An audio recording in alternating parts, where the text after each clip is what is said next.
యద్భావం తద్భవతి. As a man think it so easy. నువ్వు ఎలా ఆలోచిస్తే అలా తయారవుతావు. మతి ఎంతో గతి అంతే. ఇది మా నాన్న చిన్నప్పుడు నాకు నేర్పించినాడు. నేను అనుకున్నాను, నాన్న ఏం చేయాలి బ్యాండ్ అంటే నీ ఆలోచన అలా ఉండడం అలా తయారవుతాను. So most cautious thing you have to be.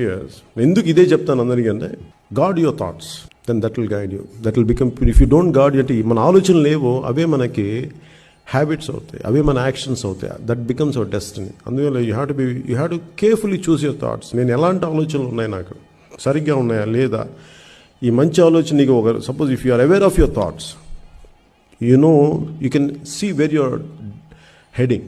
నీ డెస్టినీ ఎటల్తో నీకు తెలుసు. ఉన్నతమైన ఆలోచన ఉంటే ఉన్నతమైన జీవితం, దిగజారుడు ఆలోచన ఉంటే దిగజారుడు జీవితం. అంతే, దానికి దట్ క్లియర్. అందుకనే యద్భావం తద్భవతి అనేది ఎంత ఉన్నతమైన కోట్ అంటే దాన్ని తీసుకుని